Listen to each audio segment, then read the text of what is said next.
Okay. Ịma na ha che na Blord ụmụ m ka ọwụ. Ịghọtago ịma mụọ m ife kpatara na anyị nweghị ego na ada aka ama sistem niile eji eri ego karịa ndị kpatara ego. A sịziri onye wụrụ bilionia ya mụmezie around. Ịghọtara oge a grant Blord bel na Friday o wee wụ na international passport ya dị n'Ọka wee na-achọzi ka anyị esi wee wolu paspọtụ ahụ wee wetara ya Abuja. In the mind of some of these people, like most of them na-afụ video ha na Blord nke a why na ọya kwụ ụgwọ private jet ka ewe private jet si Ọka wetara ya ifu okunu si egbu nyanwa wee kwuo na ọya akwụ. Blord kwuru na ọya akwụ emere everything possible ka ha eme ihe ka ọ kwụ ụgwọ private jet ya esi Ọka wolu ya ewolu paspọtụ ya eweje na Anambra airport or Asaba jet take off kwụ how many million o wee kwuo na ọya akwụ na ọ tụta ha ego atụ ụta na ego ọkpụkpa ka ọ kpatara ya na ọya akwụ.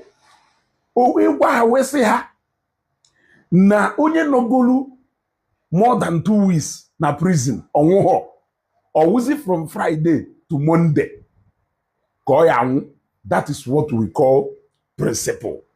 And principle a ka people do ka anyị lakịrị kpata na anyị enwepụghị ụdị ego I suppose inwe today because things a real rich man nwere ego ya substitute for this because now this is not necessary.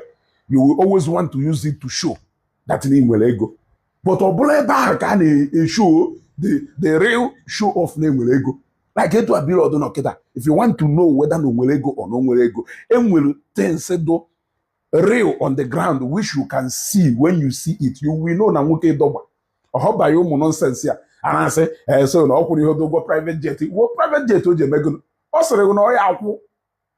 He said it na ọya akwụ na ife fọrọ izu na-abụ elugo eluo o wee jekwa ka mbe etiri na nse wee gwa mbe na ọya anọwa ihe mbe wee nọgido wee luo na November by December o luo na December 15th mbe wee gbawa mba wee sị biko sị bịa wepụ ya na nsị esiwuo ya nsị esiwuhe from January to December 15th.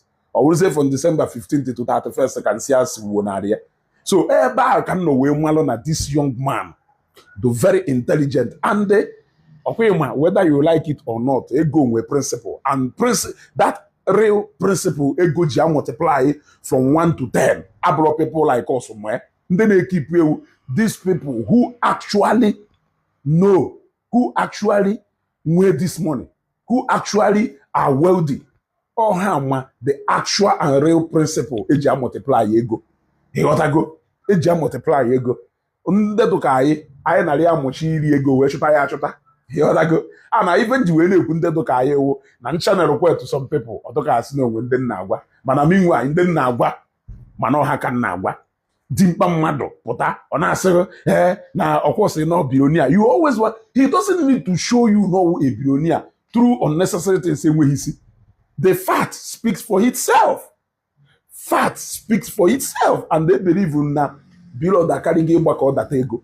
If you want to see na ọwụ na nwere anya ịyafie ma na nwere anya mana akwụkwọ ma ka o were ụmụ rubbish ọbịa obuko private jet ya ewo paspọtụ weta ka o wee prove olu ngụnwe nwe nwa nkọbọ ka o wee prove olu ngụnwe nwe kọbọ na onwere ego.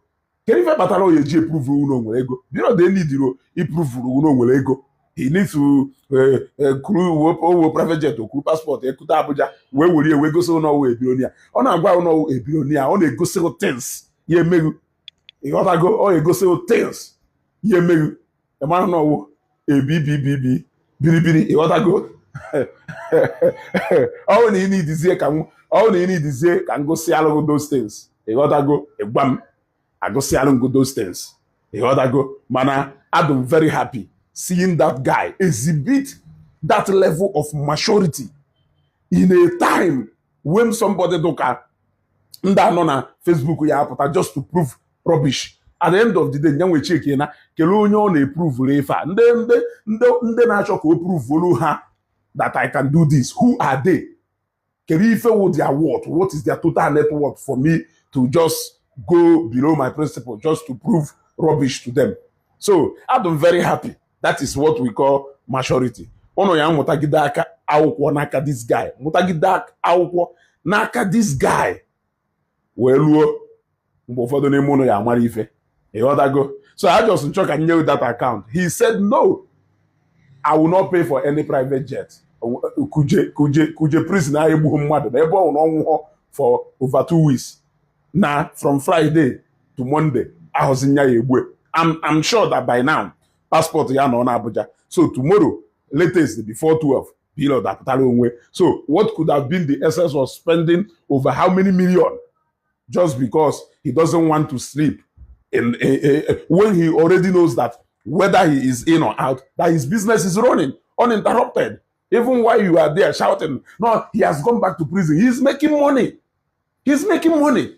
So what will be the economic benefit of him not sleeping in the same kuje ebon over 2 weeks from Friday, Saturday, Sunday to Monday, just to prove to who that he has come out? Nobody. He has nothing to prove to anybody. Oh no, should he prove something to anybody? He can comfortably book even a private jet, go to EMA escort, front and back, away without the passport. But the guy is simply not doing anything to please anybody. He's simply doing what he's doing to prove a point. And that point is only him who knows how best to prove that point. And not through using iberiberism just to entertain umofeke afubodego haji weli nyoto.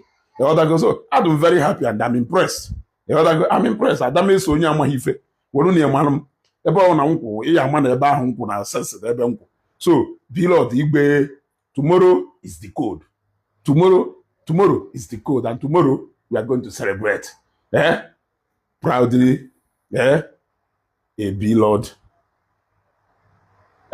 gang. Share this video.